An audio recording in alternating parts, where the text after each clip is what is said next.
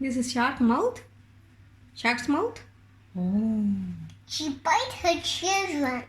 Oh. Make a picture. Say cheese. Say cheese.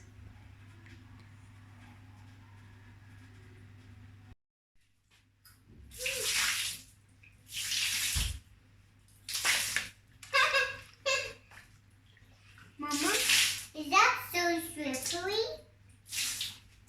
Is that so slippery? Yuck, yuck, yuck. Yuck, yuck, yuck. Yucky. Go away there. Go away there. Yucky. I don't want to eat this. Mm-hmm.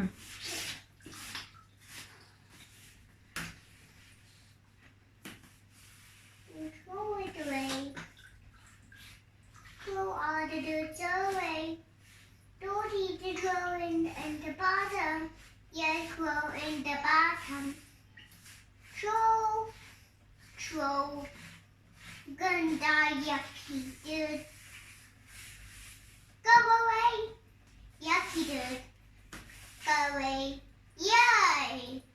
We have to wash it all the dirt. Get it away here.